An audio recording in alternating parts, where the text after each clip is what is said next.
Hello बच्चों, नमस्कार। आज के क्लास में आप सभी का स्वागत है। बच्चों,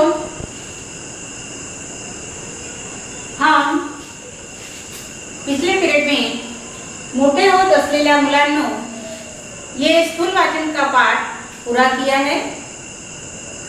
ये पाठ डॉक्टर अनिल काकोडकर ये लेखक ने लिखा है। हमने ये पूरा पाठ किया, उस पाठ में हमें क्या सीख मिली है, लेखक ने जो हम अपने अनुभव हमें बताए हैं, उस अनुभव से उन्होंने हमें क्या क्या सिखाया और उस पाठ से हमने क्या सीख ली, ये हमें अपने मन में चिंतन करना था। और उस पाठ के सारे प्रश्न के उत्तर जो है कृति में दिया है वो प्रश्न करना था। आप लोगों ने, मैं आशा करती हूँ कि आपने वैसे चिंतन किया होगा और लेखक ने जो भी पढ़ाया, जो भी अच्छे अच्छे मार्गदर्शन किया है, बहुत अच्छी जानकारी दी है और जीवन में हम कैसे आगे बढ़ सकते हैं, क्या करना चाहिए, एक आदर्श नागरिक कैसे बनना चाहिए, ये सारी बातें इस पाठ में लेखक ने बताया है। आपने वैसे चिंतन किया होगा, मनन किया होगा और कृति पर के जो प्रश्न है वो छुड़ाने का प्रयास भी किया होगा। पिछले पीरियड में मैंने बताया कि ये स्थूल वाचन है और स्थूल वाचन पर चार जो है वो चार स्थूल वाचन है, लेकिन इस साल कोरोना की वजह से अभी तक जो कोर्स नहीं हुआ या हुआ भी, तो भी ये परिस्थिति को जानकर थोड़ा भाग यानी 25% कोर्स कम किया गया है। तो इस साल स्थूल वाचन 3 ही रहेंगे, लेकिन स्थूल वाचन पर जो प्रश्न आते हैं वो शॉर्ट क्वेश्चन नहीं आते, तो ये सविस्तर रूप से प्रश्न लिखना होता है। सेपरेट प्रश्न होता है प्रश्न क्रमांक 3, स्थूल वाचन पर ये प्रश्न रहता है और इस पर कोई उतारा भी नहीं देते, तो सारे प्रश्न के उत्तर हमें पढ़ाई करके जाना है और सविस्तर रूप से लिखना है। हर प्रश्न के लिए 3 नंबर होते हैं और 4 प्रश्न दिए रहेंगे और उसमें से 2 प्रश्न के उत्तर आपको लिखना है, यानी प्रश्न क्रमांक 3 ये 6 नंबर का प्रश्न होता है। तो बच्चों, इस पर जो कृति में जो प्रश्न दिए हैं वो प्रश्न हम थोड़ा समझ लेते हैं। पहला दिया है टिपा लिहा। टिपा यानी संक्षिप्त रूप में ये जो उसकी जानकारी हमें लिखना है, जैसे की बार। आता बार म्हणजे काय, तर तुमच्या पाठामध्ये त्यांनी सविस्तर रूपामध्ये समजावून सांगितलं लेखकांनी की लेखक जेव्हा बार्क मध्ये ट्रेनिंगला गेले त्यावेळेस त्यांना जे अनुभव आले ते सांगत असताना बार्कचं जे शॉर्ट फॉर्म, कशाचं शॉर्ट फॉर्म आहे, संक्षिप्त रूप कशाचं आहे, लघुरूप कशाचं आहे, हे त्यांनी समजवलं। तर बार्क म्हणजे बार्कवर आपल्याला टिप्पणी लिहायची आहे, थोडी बार्कची संपूर्ण माहिती लिहायची आहे। तर बार्क म्हणजे काय, BARK असं हे शब्द आहे।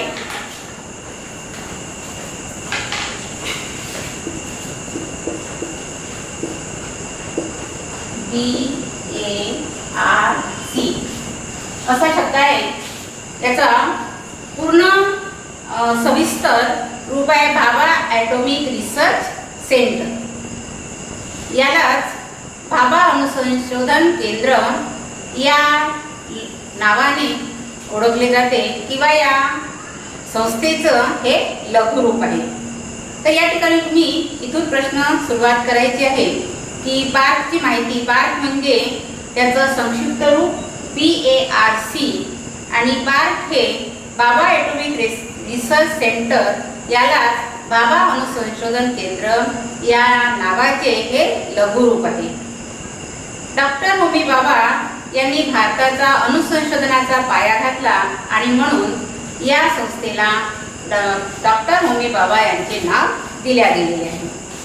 आता ही बार्क ही संस्था ही अतिशय प्रचंड प्रमाणामध्ये विस्तारित झालेली आहे आणि आजही आस्थागायक या संस्थेने अणुसंशोधनाचं कार्य सुरू ठेवलेलं आहे. तर इथपर्यंत या बारची माहिती आपल्याला लिहावी लागेल. दुसरा प्रश्न आहे डॉक्टर होमी भाभा. तर या ठिकाणी या अणुसंशोधन केंद्राला म्हणजेच बाबा ॲटॉमिक रिसर्च सेंटरला डॉक्टर होमी भाभाचं नाव दिल्या गेलेलं आहे. म्हणजे डॉक्टर होमी भाभा हे आपल्या देशातील अतिशय विश्वविख्यात असे अणुशास्त्रज्ञ झालेले आहेत आणि म्हणूनच या ॲटॉमिक रिसर्च सेंटरला डॉक्टर होमी भाभाचे नाव दिलेले आहे. या ठिकाणी पाठामध्ये डॉक्टर होमी भाभाचं व्यक्तिमत्व सांगितलेलं आहे. लेखक म्हणतात, जेव्हा हे ट्रेनिंगला त्या ठिकाणी होते आणि त्यांना जो अनुभव आला, लेखक म्हणतात की मी त्या ट्रेनिंगला असताना 3-4 वेळा डॉक्टर होमी भाभा येऊन गेले आणि त्यांचं व्यक्तिमत्व मी जवळून बघितलेलं आहे.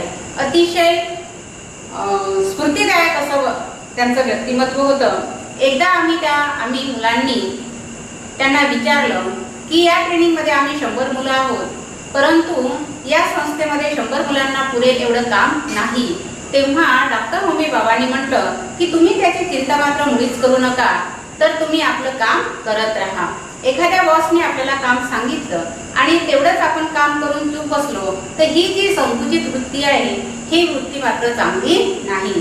तर आपण काम करत राहायला पाहिजे, निरंतर आपण कार्यमग्न असायला पाहिजे आणि आपलं काम हे आपणच निर्माण केलं पाहिजे. अशा प्रकारचं मार्गदर्शन डॉक्टर होमी भाभा यांनी विद्यार्थ्यांना केलं. यावरून ते अतिशय पॉझिटिव्ह वृत्तीचे होते. कोणत्याही गोष्टीला ते निगेटिव्ह घेत नसत. सतत आपण कार्यमग्न असलं तर आपल्याला आपोआप काम मिळतं, हे त्यांनी आपल्या संभाषणातून किंवा मार्गदर्शनातून विद्यार्थ्यांना सांगितलं. तर अशा प्रकारची माहिती तुम्ही डॉक्टर होमी भाभा याबद्दल द्यायची आहे. नंतर दुसरा प्रश्न आहे स्काय इज द लिमिट. ही परिस्थिती केव्हा निर्माण होऊ शकते ते पाठाच्या आधारे लिहा. तुम्हाला की स्काय इज द लिमिट ही जी परिस्थिती जीवनामध्ये घडते ते कशी आणि केव्हा होते तेव्हा ते आपल्या ह्या पाठाच्या आधारे लिहा, अशा प्रकारचा हा प्रश्न आहे.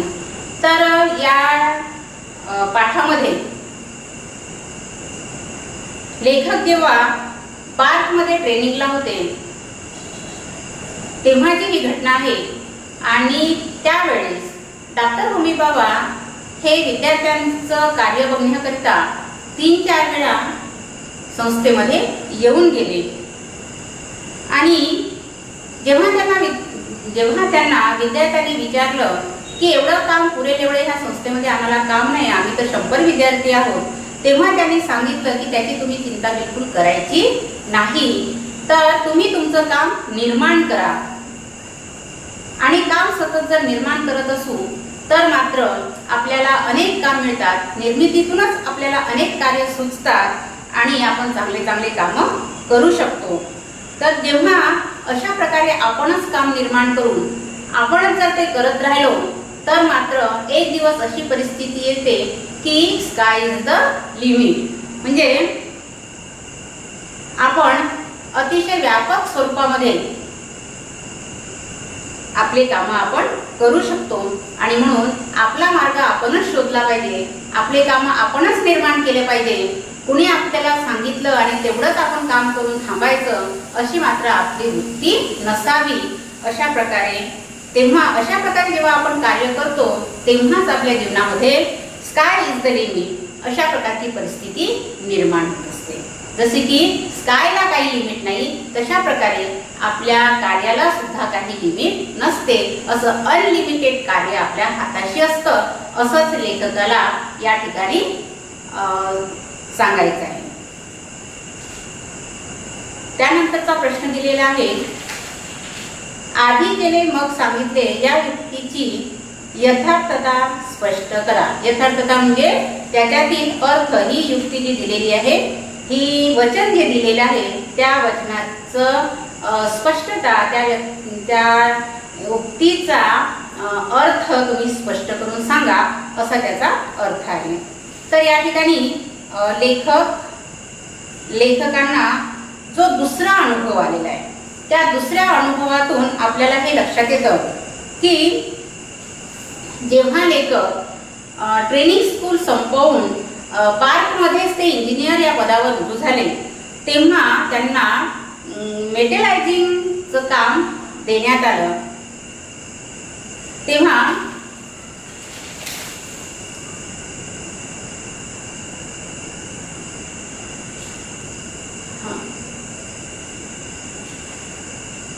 त्यांना जे काम मेटलायझिंग प्रक्रियेचं काम देण्यात आलं, तेव्हा त्यांनी आपल्या मदतीसाठी काही मदतगार मागितलेले होते, परंतु त्या ठिकाणी त्यांना ते देण्यात आले नाही. तेव्हा ते म्हणतात की आणि जेव्हा ते त्या कामामध्ये सक्सेस झाले, ते त्यांनी काम केलं आणि त्यांना वरिष्ठांनी बघितलं की ही व्यक्ती हे सारे कामं करू शकतात, तेव्हा त्यांना स्वतः बॉसनी म्हटलेलं आहे की आता मात्र तू हे काम करू शकतोस, तुला काय काय हवं आहे ते आता तू मला सांग, तुला फोरमन मिळेल किंवा अजून कोणी जे काही लागत असेल ते सर्व तू मागणी कर, ते सर्व मागणी आम्ही पूर्ण करू. तेव्हा लेखकांनी मला आता कोणाचीच गरज नाही, मी स्वतःचे काम स्वतःच करीन अशा प्रकारचं उत्तर दिलं. परंतु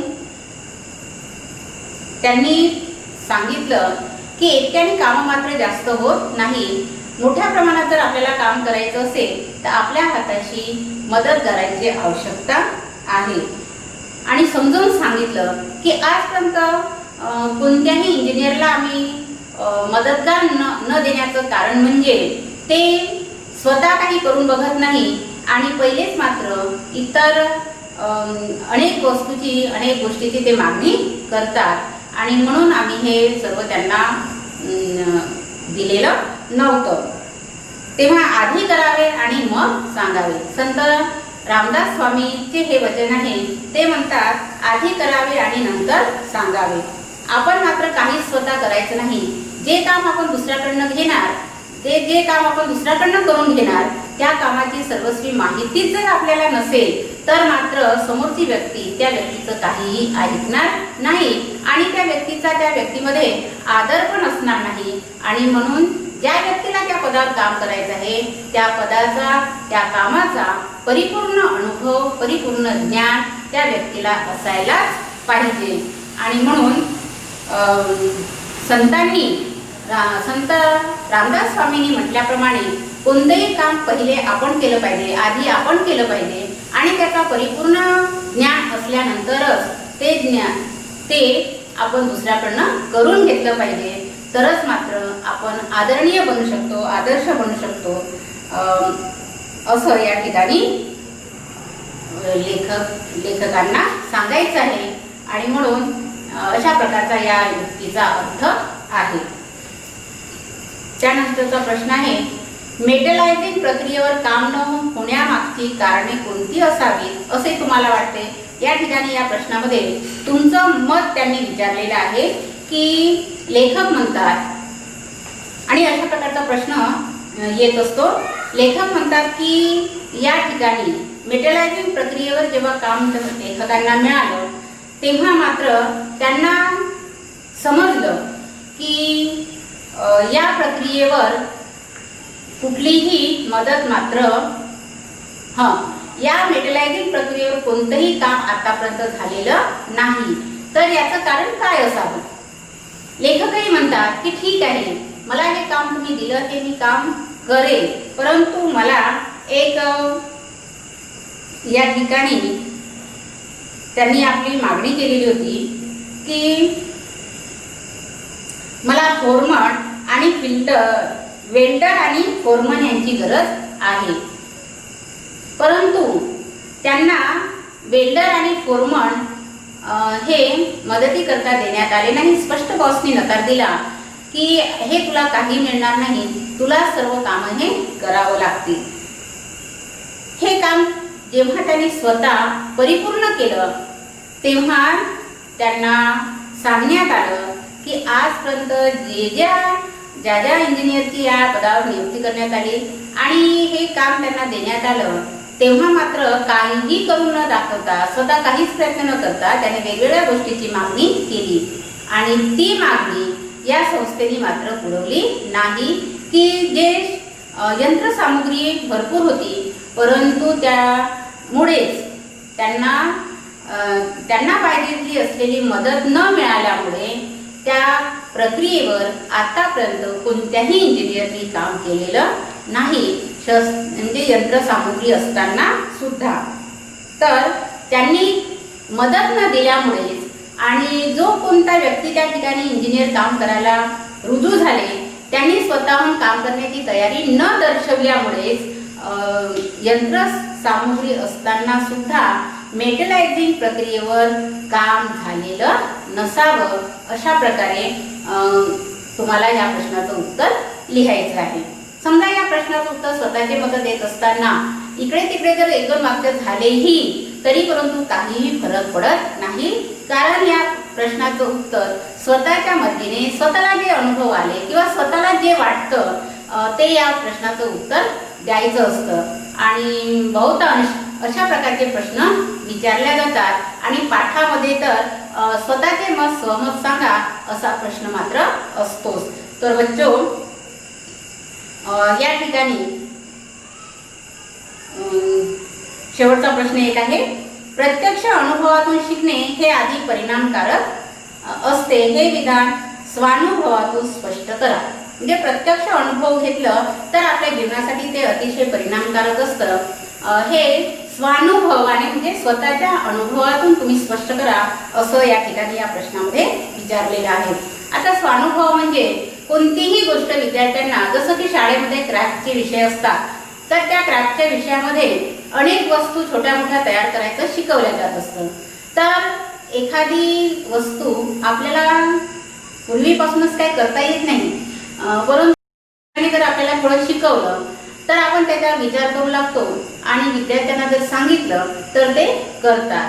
जसं की विद्यार्थ्यांना जर एखादी वस्तू तयार करायला सांगितली, जसं चित्रकार आहे चित्र बनवणे किंवा जसं मूर्तिकार मूर्ती बनवतात त्याप्रमाणे एखादी मूर्ती बनवणे, किंवा जसं मुलांना किल्ला बनवण्याचं शिकवलं जातं तसं किल्ला बनवणे, किंवा दिवाळीच्या वेळेस जसे दिवे बनवल्या जातात तसे दिवे बनवणे, असे अनेक अशा गोष्टी असतात की ते शिकविल्यानंतर मुलांनी जर आपलं माइंड, जर आपलं मन क्रिएटिव्ह ठेवलं की नाही अशा वस्तू मी पण तयार करू शकतो आणि त्याचं साहित्य आपल्या घरी आणून ते बनवण्याचा जर प्रयत्न केला तर मात्र नक्कीच पहिल्यांदा होणार नाही, थोड्या अडचणी येतील किंवा तुटफुटही होईल, परंतु सतत जर कार्यमग्न तो विद्यार्थी असेल, त्याला जर ते करून घेण्याची जिज्ञासा असेल तर तो विद्यार्थी मात्र ती कृती करण्यामध्ये किंवा ती वस्तू निर्माण करण्यामध्ये यशस्वी ठरतो. जसं की मुलांना जर आमच्या शाळेमध्ये चित्रकलेच्या शिक्षकांनी गणपतीच्या मूर्ती कशा बनवायच्या ते शिकवलं आणि पाहता पाहता अनेक विद्यार्थ्यांनी गणपतीचे अगदी सुरेख मूर्त्या अनेक विद्यार्थ्यांनी बनवल्या. तसंच जसं की पुष्पगुच्छ बनवणे, कागदाच्या फुलाची कागदापासून फुलं बनवून त्याचा एक बंच तयार करणे, पुष्पगुच्छ तयार करणे, तर अशा प्रकारचेही विविध गोष्टी किंवा विविध वस्तू आपल्या क्रिएटिव्हिटीने मुलं तयार करू शकतात.